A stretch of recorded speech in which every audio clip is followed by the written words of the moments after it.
Bruno Binetti joins us now. He is with the International American Dialogue, a policy organization that tackles Western Hemispheric affairs, and it's good to have you on the broadcast again. Thanks for having me. Michael Voss pointing out Almagro says he's a petty dictator. Maduro counters, says he's a CIA agent. We've got the latest response from him. He says that the OAS can actually shove the Democratic Charter wherever it fits. He says he's going to go after the National Assembly with a lawsuit. It just seems like both sides kind of digging their heels in. Where do we see this thing going? It's complicated. The Secretary General has been very vocal about Venezuela. Unlike his predecessor, he's been in office for less than a year, or a little more than a year, and has been trying to rally countries in the region to pressure Venezuela and for Venezuela to recognize that elections, parliamentary elections took place in December. The people of Venezuela elected an opposition-controlled assembly, and what the Secretary General of the OAS is trying to, the government to do is to acknowledge that. It's been hard because there's no consensus among OAS members that Venezuela should be at least suspended from the OAS or expelled from the OAS. So it's going to be very complicated for him to actually get that done. Back in 2009, I was reading, there was the clause invoked, members voted to suspend Honduras. Honduras accepted back in 2 years later, 2011. What kind of impact does this have on a country if they do end up getting expelled?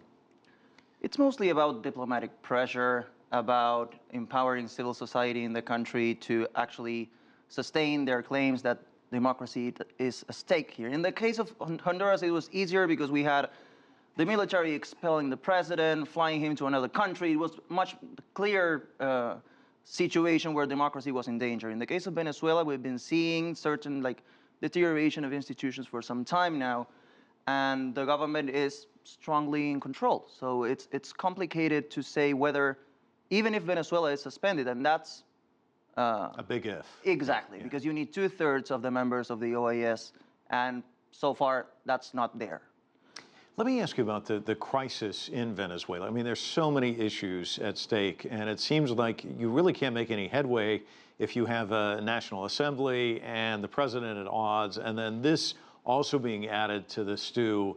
What about Venezuela and its moves forward with this much kind of animosity at play? The economic situation is practically a disaster. Scarcity of basic goods. The health system in Venezuela has practically collapsed. There's little electricity.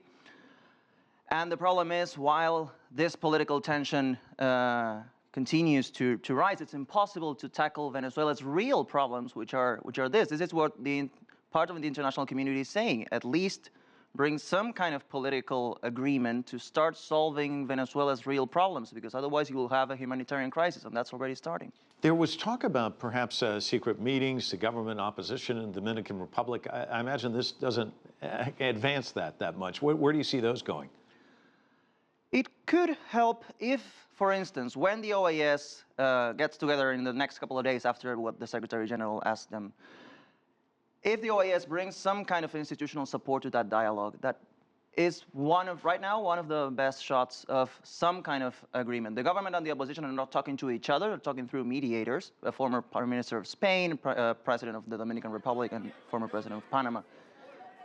At least that's the only actual evidence of some dialogue. So the situation is critical, but if you ask me, that's the only shot we've got right now to find some kind of peaceful solution for this. And do you think, if we have you back on the broadcast in 3 months, do you think things will be better or the same or worse? I want to hope for the best, but Venezuela has proven time and again that the situation can deteriorate further and polarization can increase. So let's hope for the best. All right, we'll see you in 3 months and we'll replay what you just said. How's that? Bruno, thanks. Great to see you. If you like what you just saw, follow us on social media and visit our website, cctv-america.com.